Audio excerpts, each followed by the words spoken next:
And it's finally here, everybody. If you guys are a frequent viewer of this channel, we've been waiting for this response and addressing of the Envy Nifty drama for quite some time. I've had several videos about this, and certainly when it comes time for CSGO controversy, we don't see it too often. This one was certainly an interesting story as behind the roster changes that Envious have made over the past 6 to 8 months, I would say, releasing several players out there, and it was especially brought to light by a post by a guy like Fugly, who also brought other people involved, other pro players who were formerly of Envy, who also vocalized and kind of voiced the same issues with management. If you guys do not know pretty much the premise of this, Nifty having a huge hand in making all of the roster changes and selecting the now current Envy roster. Now we have Hastro taken to a Flashpoint podcast on Twitch. I will try and link down below the full thing for all of you guys, where he finally addresses the drama, makes some great points, makes some iffy points, but either way, we finally have a response. No response is going to be perfect. Here's what Hastro had to say around the Nifty drama. And this whole like Nifty situation with Fugly and like what just happened recently. Yeah, we did favor Nifty more than Fugly. Sorry, dude. Like, sorry. Yeah, we did want Nifty. Nifty was working harder and was more invested. So we did keep him. Yeah, dude, sorry. You can go complain on Twitter all day long. But at the end of the day, like, and you can try and trash Nifty, but at least the dude was in here busting his ass, giving everything he could for our organization. And we did choose him over Fugly and the other players, and had to make a roster change because the team sucked. Like, yes, we did that. And that's our right as an organization, putting a few $1 million into these players and paying them salary. And I kept those players on payroll for a couple weeks, right? Or actually more than that, over a month after that, and then gave them an additional 2 months salary after we released them. So for them to go out and complain, you know, that's what we deal with. We have to pick sides sometimes when your team is just not in good shape.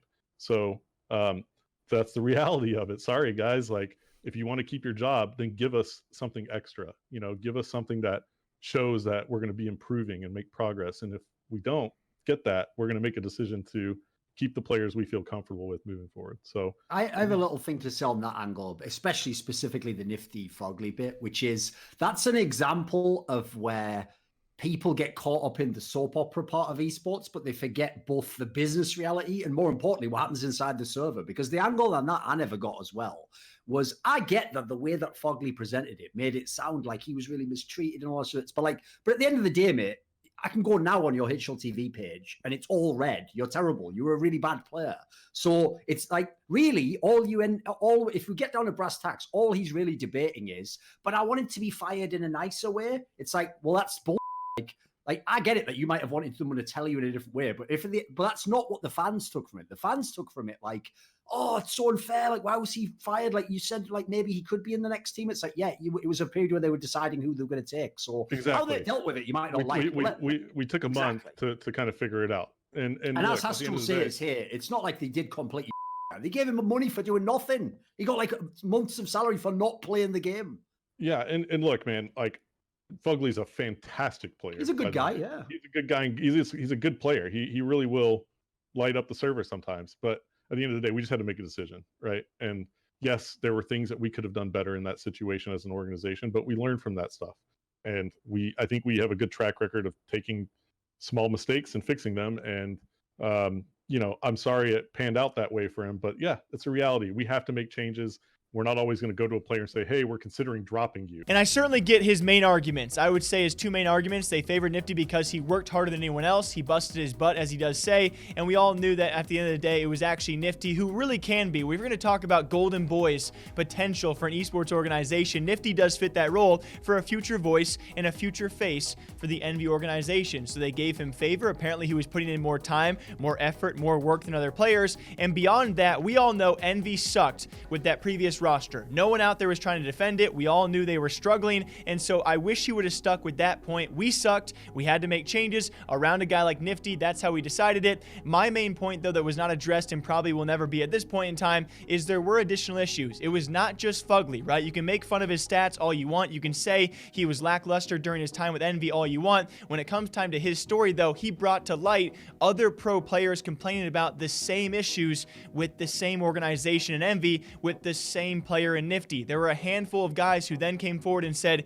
hey, that sounds familiar. We had similar issues. That was my issue. We all know Envy sucked. They had to make changes. It's the way that even Hastro does a tribute to. They made those changes. That was the big issue. They could have done things better. They could have done things worse. We've seen a lot worse out of esports organizations out there. And so, yes, they did favor Nifty. They had to make the changes, and they chose him over anyone else. And I do want to denote one last thing as well. When they're talking about Fugly being paid for a couple of months without even playing Counter-Strike, that wasn't the issue. The issue was he was kind of led on, or at least he made it seem like he was led on to think that he had a contract and a team in Envy, and then they dropped him at a point in time where most agents had already been signed to new teams. So yeah, you paid him for a couple months and he did very little to earn that payment, but then when you dropped him, he had really no teams and no choices to go to because most teams had actually filled their rosters. There are certainly better and worse times to actually be dropped from an organization to try and go elsewhere, and I think, you know, the fact he was let on for a long amount of time where he could have been, you know, searching for other offers,